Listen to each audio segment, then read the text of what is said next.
You don't have a card on you or anything like that. I can get in touch with you. I will give you my number. Cool. Or you give me yours. Yeah. Yeah, man. We'll just swap contact. I gotta get new cards made. I got a lot of stuff I'm trying to catch up on. Bad at that. That's mine right there. Okay, Gator. And, yeah, I got you, buddy. And I'm gonna go ahead and save you Okay, man. because I mean, you know, sports is one of my hardest things. So it's like you guys are always on top of that. So I'm like, man, We love and the y'all are work. right there in my wheelhouse. Yeah. So it's like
Georgia, Alabama.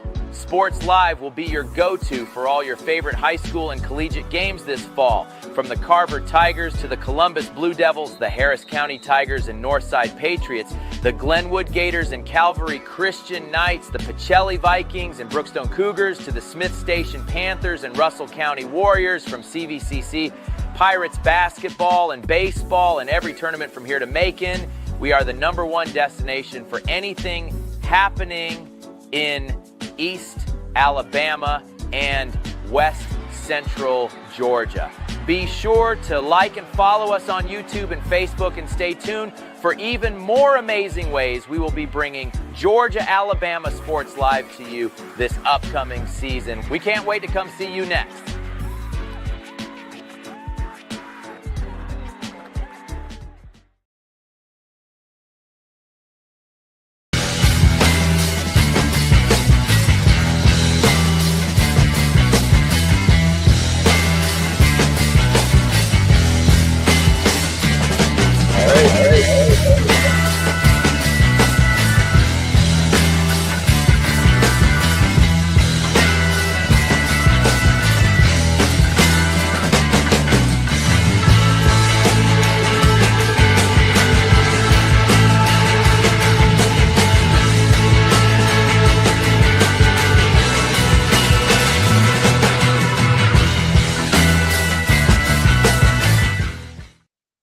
What's up, everyone? Thrift Barringer here. Richard Holdridge live from Glynn Smith Chevrolet GMC, as we are every single month. And it's the Georgia Alabama Sports Live Show.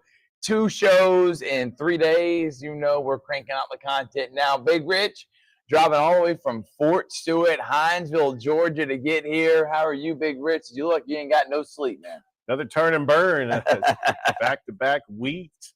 I really, like I mentioned on the show on Monday night, I don't think it was a coincidence that Bradwell Institute was playing in that summer league, because they're just out of Hinesville.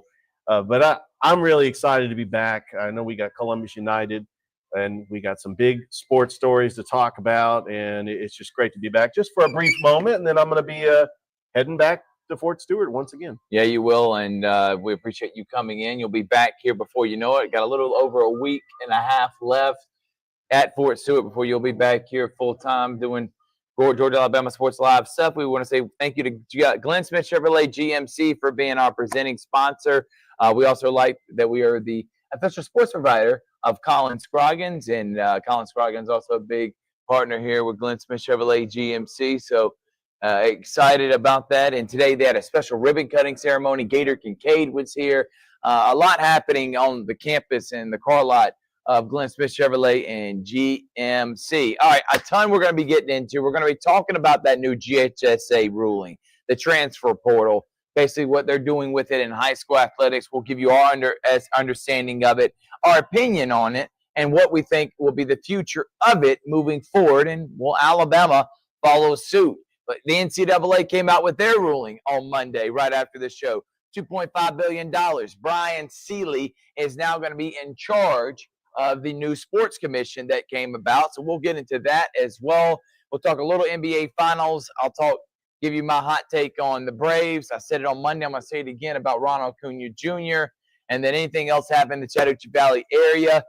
First things first, though, Rich, we're going to start with the hot topic. Actually, you know what? I'm going to save that. GHSA, that's going to come up next. We're going to start first with Columbus United. They play this tonight. That's one of the reasons why you were here. Talk about where they're at in the standings in USL2 and who they're taking on tonight and how big of a win this potentially could be. Yeah, unfortunately, they're down in the bottom of the standings. They have only got 5 points after taking one on the chin to Birmingham Legion FC.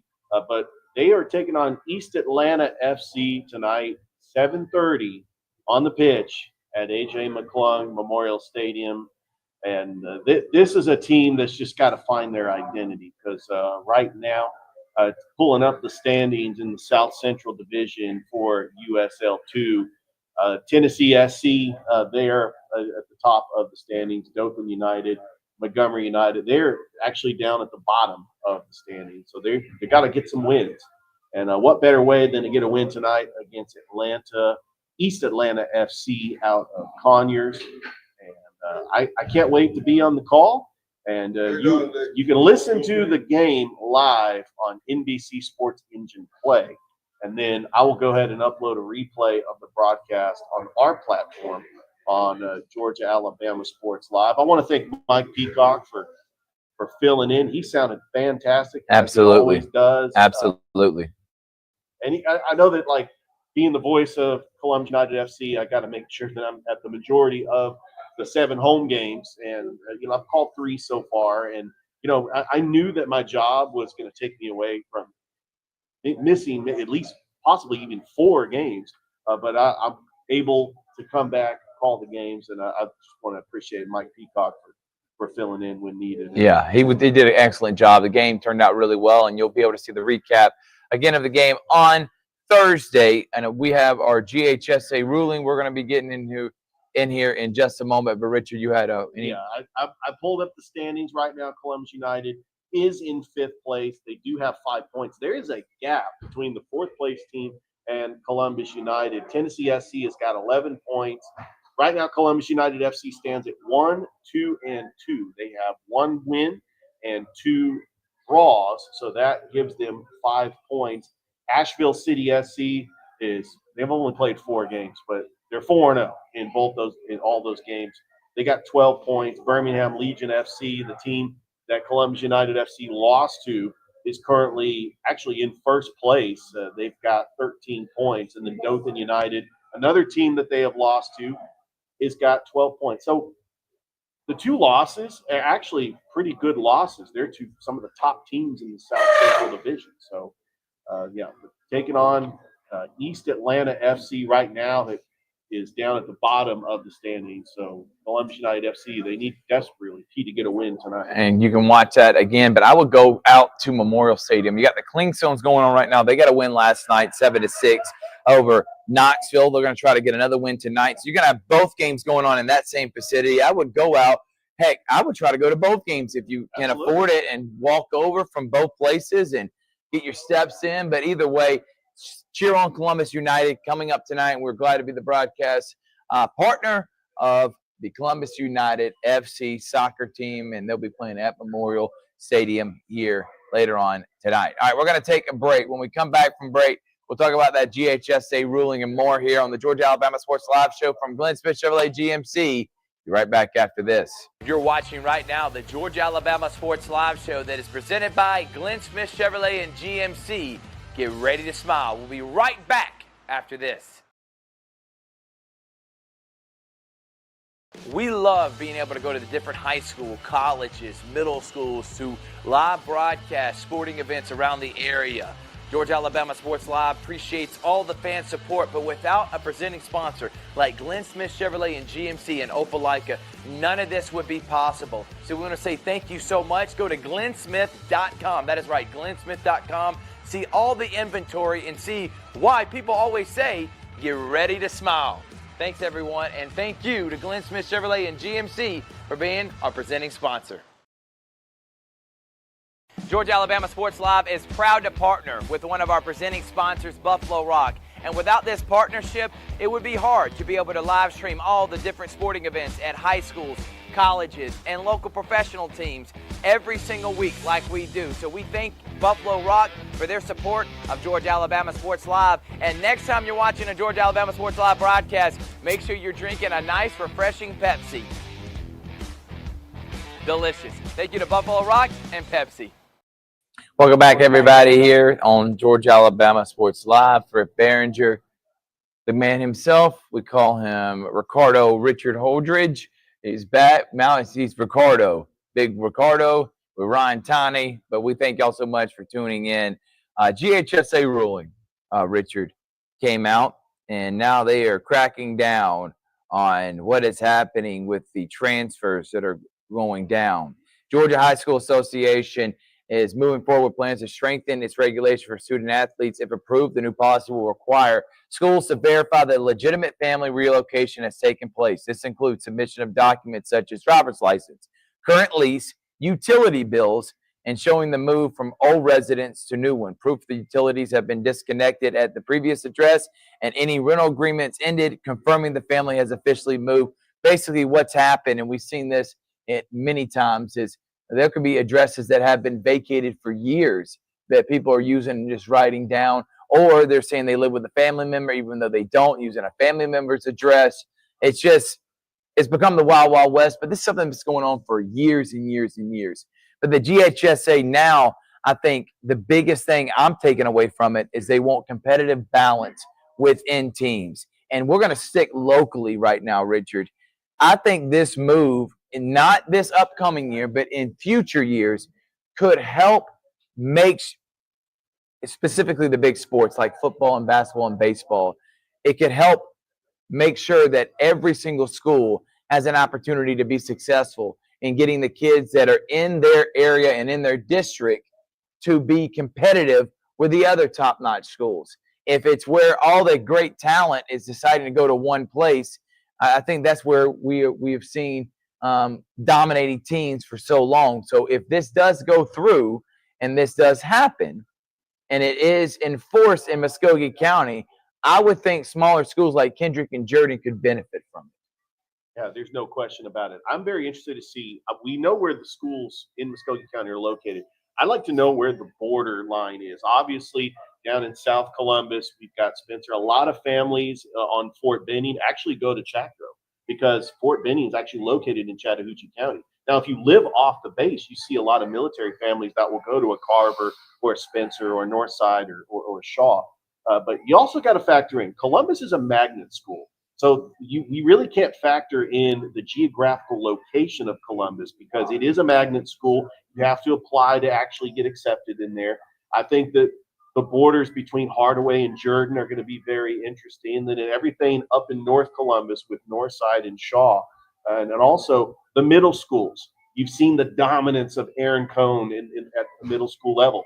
If the student athletes that play football at Aaron Cone, if they geographically live over at Aaron Cone, their high school, they're going to be going to a Shaw. Right. So I think that I like the competitive balance, but also we got to factor in that families do move all the time. They always have maybe multiple parents at different addresses. It's going to be really tough to enforce and put your foot down. I'm with you on that, Richard. But what I do want is if you're subjected to an area, maybe that's where you should be going to school. I agree. And this would allow schools that maybe don't have the resources, the fan attendance, the exposure they deserve because athletes that should be going to that school are not. So I think this could be beneficial, but I am with you. There is a lot of gray lines, and that includes the magnet part and saying that you want to go there for academic reasons. How is this going to go down? And then you're only allowed to transfer once. That's another whole different conversation as well. But I see what the GHSA is doing because of what's happening in college football and college athletics with the transfer portal. They don't want the wild, wild west in high school. And then with NIL now coming about, so you're paying high school athletes to come to your school, it's going to get really dicey. And I think they're trying to go ahead and make sure it's something like that does not spiral out of control, which is why I think they came up with these rulings. It's still got to get approved. But if it does, this could be a game changer if enforced. I keep saying that. It's got to be enforced as well.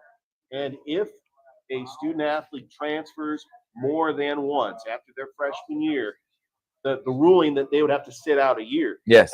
The thing is about sitting out a year, it's not like you're going to be able to redshirt in high school. Right. You're going to lose a year of actually playing ball. So what do? Do they go to the GIAA? Do they go to the Cavs? Do they play over? Well, they're starting to become restrictions in being able to do that with the GIAA. Exactly. And then within the GIAA, they did this a year before, Richard. They came out with a rule last summer, if you're in the GIAA, that if you transfer to another GIAA school, no matter if you're going in your senior year or not, you have to sit out one season. So the GIAA did this a year before the GHSA now. And now with the transfer, I don't know the specifics on the restrictions from GHSA to GIAA or GIAA to the GHSA. So we'll have to read up more on that. But this ruling, it comes down and it sent shockwaves around the state of Georgia. But I always think locally what this means for the teams like Harris County, the 8 Muskogee County schools, Chattahoochee County. And if you look there's a lot of athletes that have played at multiple different schools in this area, specifically in the Georgia region of the Chattahoochee Valley. What does that mean for the future? And I'm interested in seeing if this goes through, what's going to happen, who's going to be enforcing these rules and making sure that everybody abides by them as well. And when does Alabama start taking suit? Because you got to look at like the geographical location of some of these schools in East Alabama. I mean, you've got very close borders between Central and Smith Station, Opelika, Russell County. They're all very close together, and I don't know if Alabama starts enforcing what Georgia is trying to enforce in the next school year. Yeah, we'll see how that's going to all play out, and I'm excited to see if there is some change. I think it could be beneficial. And speaking of change, the NCAA came out with a ruling. Actually, they didn't. The court said they owe over $2 billion to everyone that played in 2016 to now. I don't know why they specifically said 2016, like the athletes like Herschel Walker and Bo Jackson didn't deserve money, and NCAA wasn't capitalizing off of their amateurism, which has been the most corrupt organization in the entire history of sports, is the NCAA. And I will go down to bat for that. The NCAA has always been corrupt. It's always been about the bottom line. It's always been about the people that are in charge. It's never been about the athlete. And now you have a ruling, and they want to go back to 2016. Why did they decide 2016 is the year? Reggie Bush, does it deserve it? 2004, like he wasn't a big deal. Matt Leinart, are you kidding me? Cam Newton, Vince Young, you picked 2016. Why? So I don't get that part. The second part of this is that now they're saying $20 million per university to pay players to come to the university. Okay, and they're saying probably between 15 to 18 million of that's going to go to football. So with that being said, we've seen several players get $1 million deals. Now that is not everyone, but you got to think $15 million can add up quickly, especially when you're going to have to now set a value and a market value on what these players are worth to go to your school. And they're saying there's no more third party. Well, agents like Tommy Sims that came on the Sports Vision Morning Show are saying, how can you do that? The whole point of name, image, and likeness is to have a business come to an athlete and say, we want you to endorse us. We're going to pay you because of your name, okay? Not the school's name, your name, Richard Holdridge. Now you want to take that away, and you're seeing universities, they're using collectives to kind of build up the $20 million that is going to be allocated for everyone. Everyone's got $20 million, but we know that most universities are going to try to go above and beyond. So this is where the slippery slope comes in. What's your initial thoughts on, and it's a two-parter. We'll talk about the Sports Commission here in a moment, but the settlement that just came about, what's your thought? It really is a fine line between name, image, and likeness and pay for play.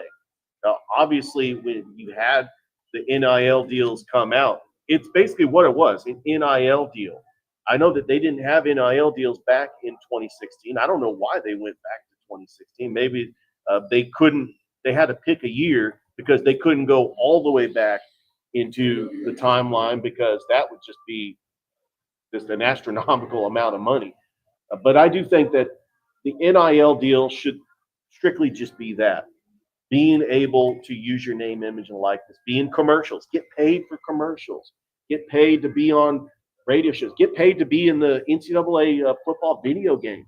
Did you know that the crazy thing, I don't even know how they can do this, they're going to create an algorithm like the school's going to get a little bit extra money every time somebody plays that school in the game. I mean, I don't know how they're going to figure that out, but I think it's crazy how the NIL deals, and then now you let's just call it what it is, pay for play, which, I mean, that has been a word that has been thrown around there, that this is why a lot of schools like SMU in the 80s and Miami in the 90s and 80s have gotten in trouble because they were just flat out paying their players.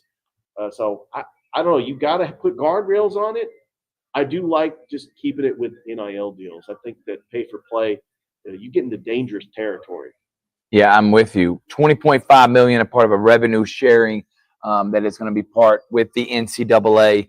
And Richard, if you look now at the NCAA settlement, the $20.5 million that each one of the schools are going to be paying out the athletes. And what does that mean for NIL now? Now, Charlie Baker, the NCAA president, says that this is not going to – this there was no way that what they current model was going to be sustainable. He thought that the NCAA and college athletics, there was going to be bankruptcy. So this is a game changer right now. So the NIL compensation allows schools to directly compensate students for the NIL right, effective ending in amateurism model, which we have seen over the past couple of years. Now, this new settlement allows schools to enter NIL agreements with student athletes and distribute revenue sharing funds to them.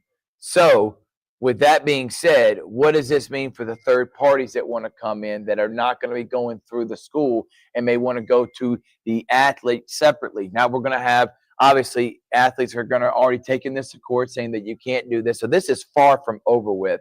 But I do want to talk about the College Sports Commission. And apparently they created this College Sports Commission to facilitate revenue sharing in college sports and to ensure that name, image, and likeness deals made between student athletes and third parties are fair and comply with the rules. Brian Seeley is now going to be in charge, Richard, of this College Sports Commission. Basically, they're going to be the ones that are laying down the law and enforcing it, really making the NCAA de facto irrelevant now as a nonprofit organization. Does this sports commission work? Well, the Power Four conferences, Big 12, ACC, Big 10, and SEC, all agree it should be Brian Seeley that's in charge of it. But I don't know if this is going to be something that is sustainable long term, because I honestly have a feeling eventually the Big 10 and the SEC are going to say, we're removing specifically college football into its own entity, and we don't want to be with the other NCAAs. We're going to be have our own ruling, have our own commissioner. I think that's coming in the near future. But for right now, do you think this College Sports Commission is going to help? I think it will, because you have something that's in place that can put regulations and the safeguards, put guardrails on this, because we've seen in the past, I mean, us as sports fans, we like parity, obviously, definitely in college football. There hasn't been an SEC championship in the last 2 years. There hasn't been an SEC champion since Georgia. And I do think that you have revenue sharing.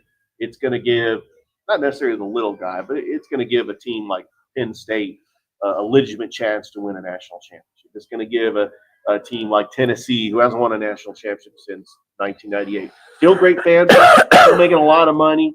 But I think that the mid-majors, eventually you're going to have to get a third league. You're going to have to get the power conferences, and then all the mid-majors have a championship, and then you have FCS. So something between FCS and FBS, I think that could be a factor. But otherwise, a team like Georgia Southern is never going to be able to play for a national championship. A team like Memphis is never going to be able to play for a national championship. Even a team like Boise State, who's about to go into the Pac-12. Does the Pac-12 become that fifth power conference? Probably not. They don't have the schools to actually compete with really the two top conferences, the SEC and the Big 10. Although the Big 12, they still have some competitive teams, and the ACC, I mean, let's be honest, Clemson, Florida State, and maybe Miami, and after that, I mean, if you want to throw in North Carolina with Bill Belichick, I mean, the ACC, I mean, they don't have the schools that rival the SEC and the Big 10. Yeah, I think that's a great point. And we'll see if this change is going to make do. Remember, it's still in the infant stages, but if it does go through and we can start in 2025, 2026, and there's no other courts that are going to say that this is not allowed, and a lot of litigation and legal stuff that still have to wrap up. But the NCAA and GHSA made major shockwaves across the state of Georgia for high school, and then, of course, across the nation for college athletics, as what we just saw. So that's our opinions on it. We'll find out more as the information continues to come out. But this is very interesting for sure, and we'll try to get on some guests here in the near future to talk about that. We are going to take a break. When we come back from break, we're going to talk NBA Finals, who we got tonight, what we got coming up here in the next couple of weeks on Georgia Alabama Sports Live.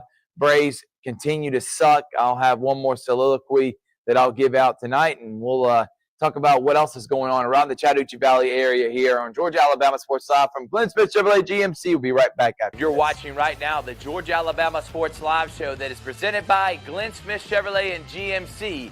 Get ready to smile. We'll be right back after this.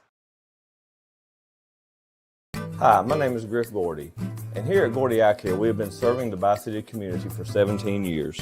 As a former state championship quarterback, I love the fact that I can watch local high school athletics from the comfort of my own home. So it was a no-brainer to support Georgia Alabama Sports Live and what they do for young athletes in our area. And without business like yourself, Gordy Eye Care, none of our coverage would be possible to be able to cover the 16 different high schools, the local colleges, and professional teams. So we'd like to say thank you to you, Dr. Griff Gordy and Gordy Eye Care, for your support of Georgia Alabama Sports Live. And you can make an appointment today at Gordy Eye Care with the number 334-291-5125. Keep supporting Gordy Eye Care and keep watching Georgia Alabama Sports Live. Welcome back, everyone. Georgia Alabama Sports Live show. Thrift, Barringer, Big Rich. He's back in town. And we were just talking GHSA NCAA rulings that just came about this past week. And some other things that are happening, including the Atlanta Braves, are terrible. And I'm going to say this, and this is my last soliloquy until next week. If the Braves do not win the series against the Rockies or get a sweep, they need to start selling immediately.